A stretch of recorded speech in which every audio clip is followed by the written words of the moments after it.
Now, during her career, she was shot at, mortared. She survived various helicopter crashes.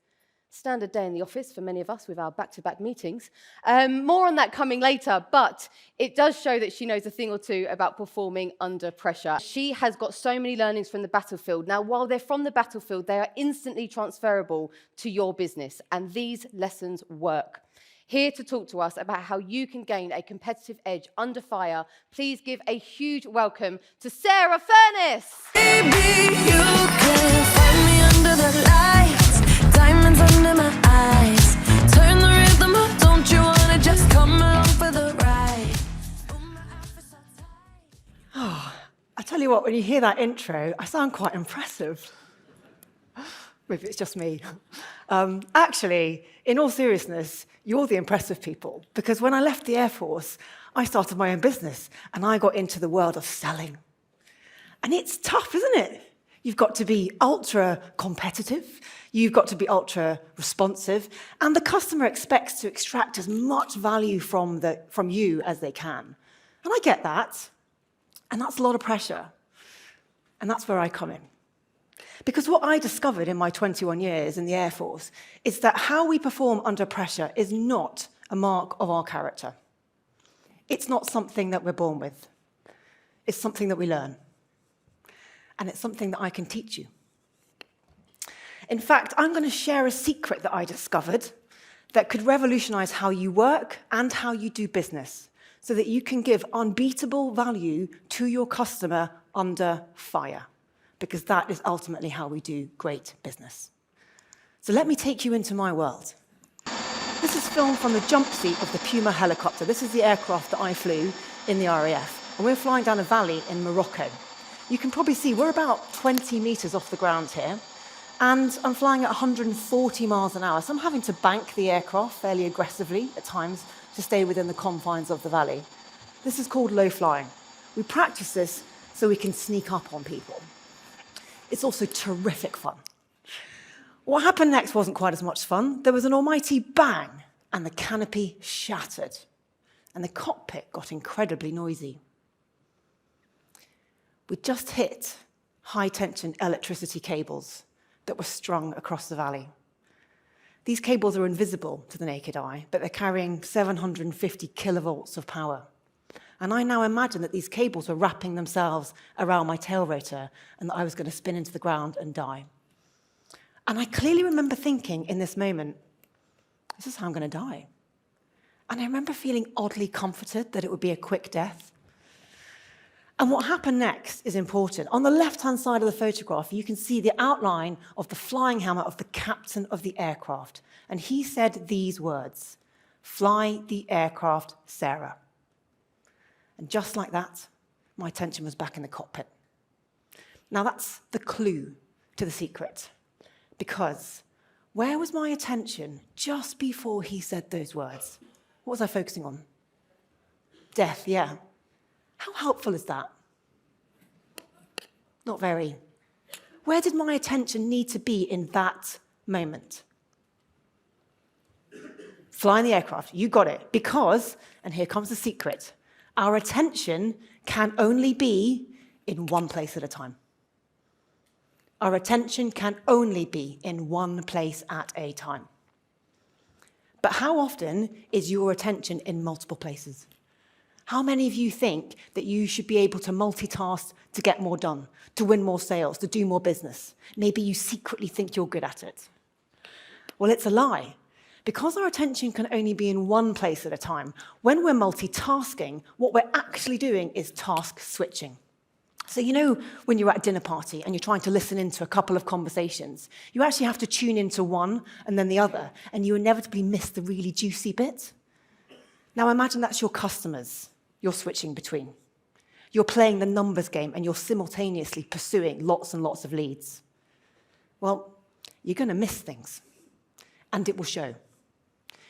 Science shows that when we multitask, our performance goes down by up to 40%, and our stress levels go up. Now, I don't know about you, but I don't want to do business with someone who is stressed out and is delivering up to 40% less value. So I hope you can see that actually multitasking is not helping you to win the trust of new clients or impress your existing ones. And actually, a much more effective strategy is to focus on one thing at a time.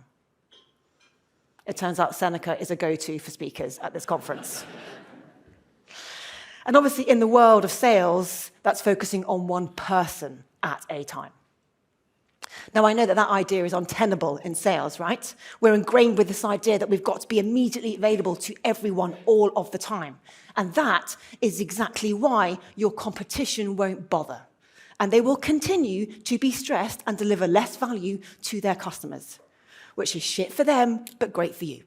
Because if you have what it takes to give your full attention to one person at a time, then you get three things.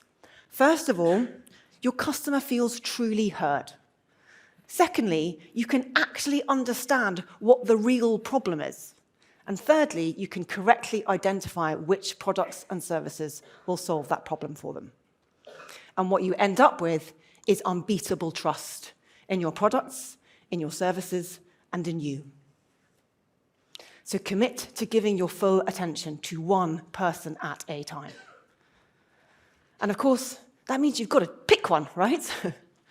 So try this. Prioritize your high flyers. These are your high return on investment customers.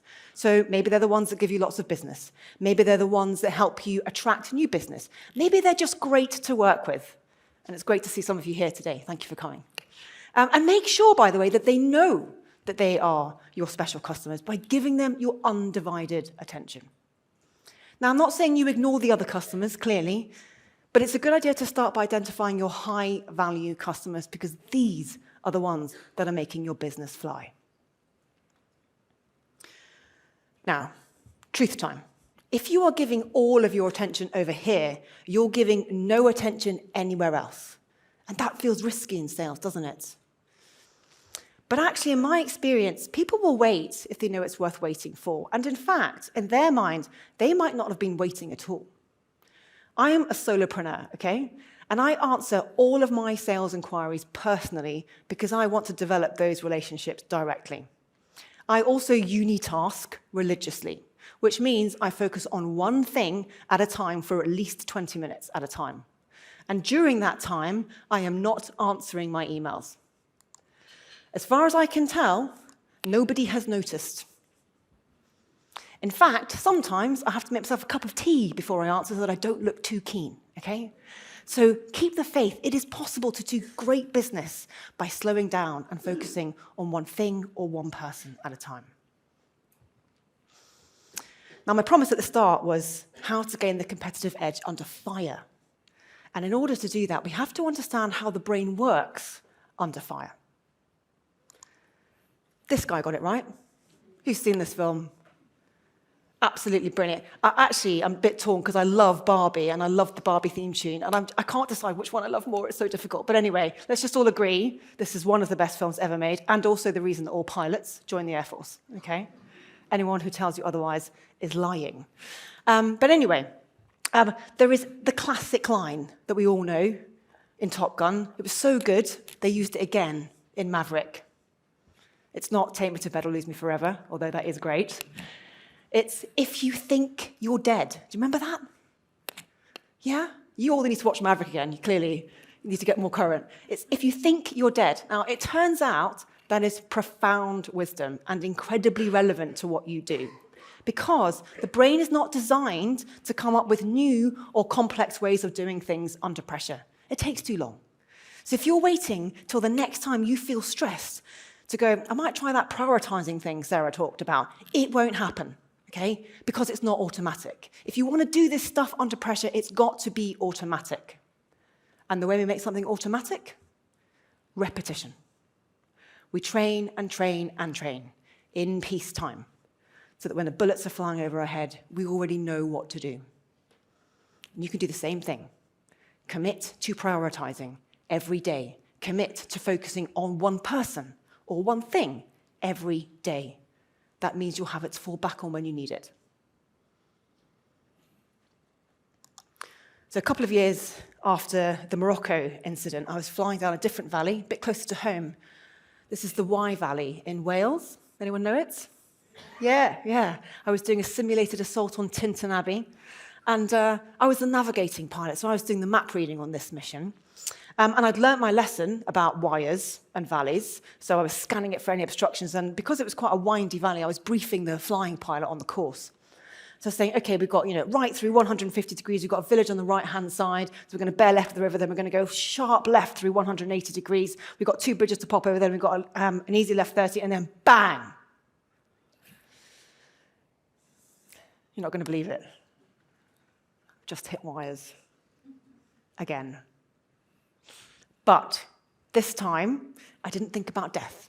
This time, I immediately went into my emergency handling drills. I did the Mayday call, put the landing gear down, and we landed on that little grassy bank that you can see. And I remember after we landed, the pilot looked at me like this.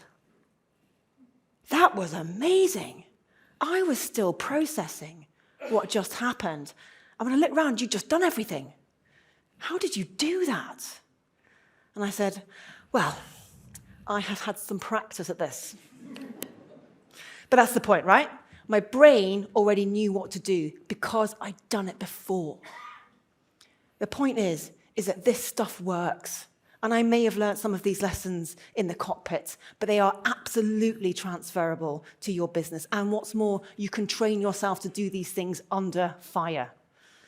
Commit to prioritizing every day and commit to focusing your attention in one place or one person every day.